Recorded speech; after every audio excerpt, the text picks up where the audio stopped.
Hi everybody, this is the Baseball Head, the amazing, spectacular, terrific, the great one, the People's Champion, your host, the Hunter. Welcome back to the Baseball Head. Hopefully you like this video and hit that subscribe button. So before we get into this video, I want to send a couple of shout outs to both two guys that have been sending me super thanks over the last few weeks.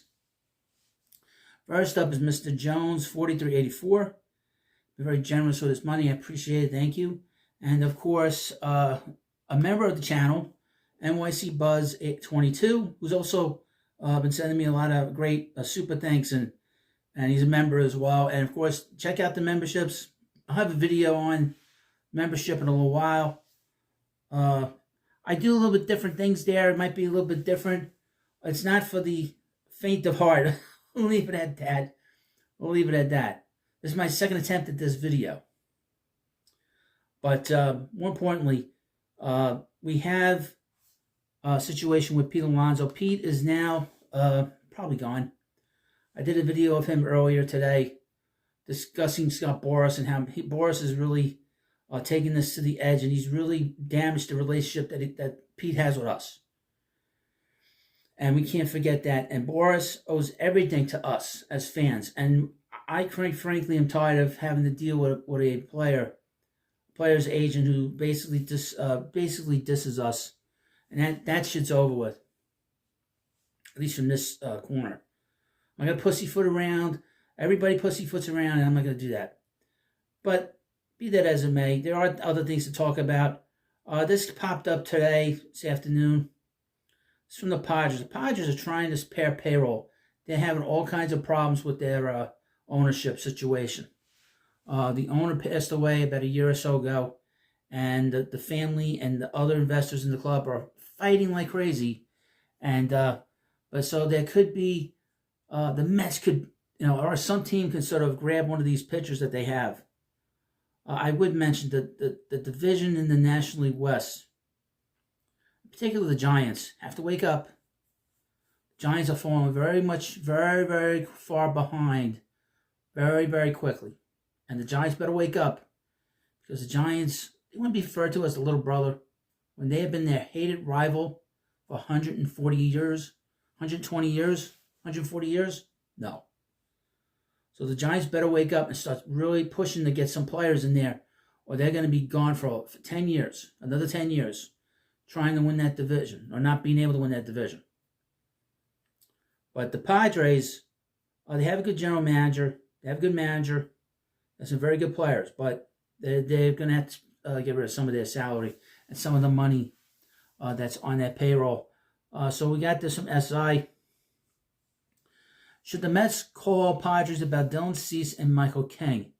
New York Mets could look into trading for several starting pitchers that are on the block. Okay. And this is interesting.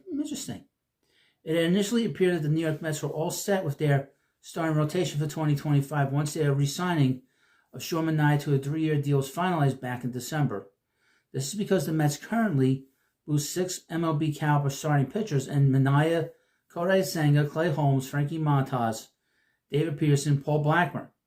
Not to mention compelling prospects like Brandon Sprout, who could be ready for the major leagues by next season, which is this season coming up. And I would mention about Sprout, he's really gone crazy onto these different lists and exploded, because people are very impressed with what he's been able to do. However, this doesn't mean the Mets could continue to improve their staff if an opportunity becomes available. In January 27th article, the Munchkin, Ken Rosenthal of The Athletic, may have made such an opportunity apparent.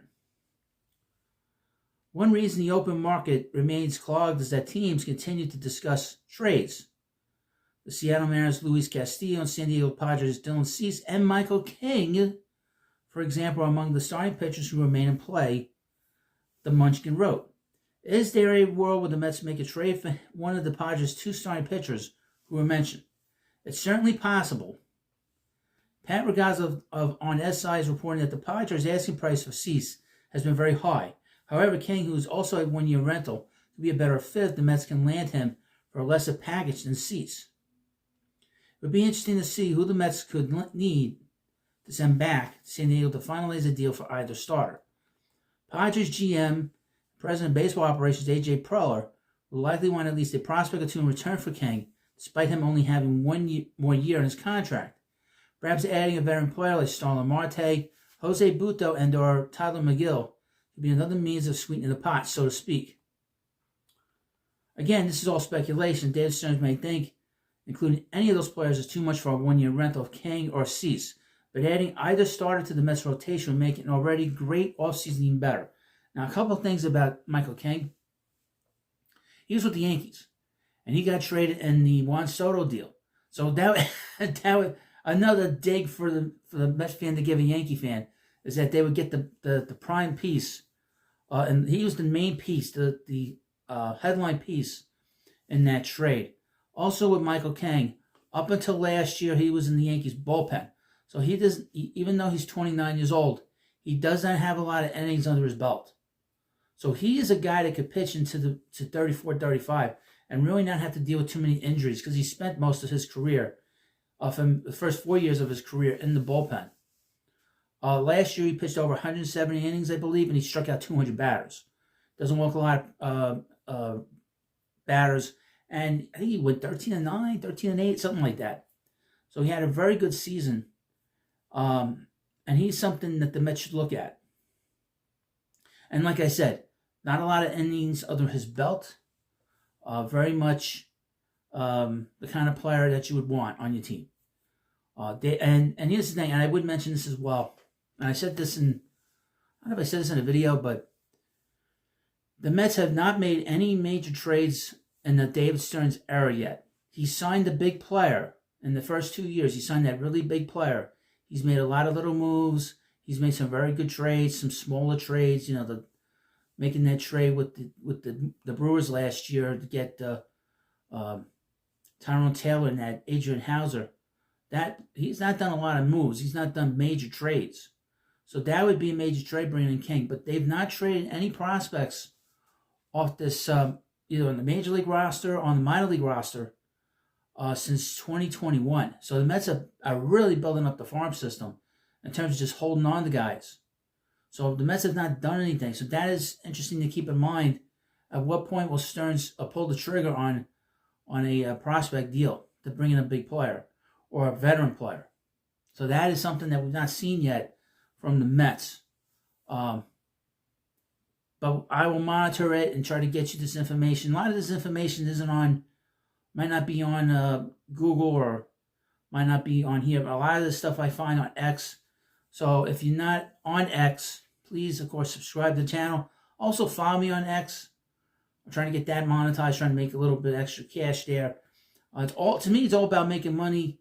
Also, it's all about me having fun. And that's what we try to do here at the Baseball Hut. I'll mention this again. I'm not a reporter, so I'm just a fan. Want to talk about the club, and I don't care about what I say about the players and anybody else, quite frankly, because all I care about is the Mets winning and enjoying the club and really entertaining you as much as I can. So, thank you for watching this video. Thanks, guys, for the great super thanks.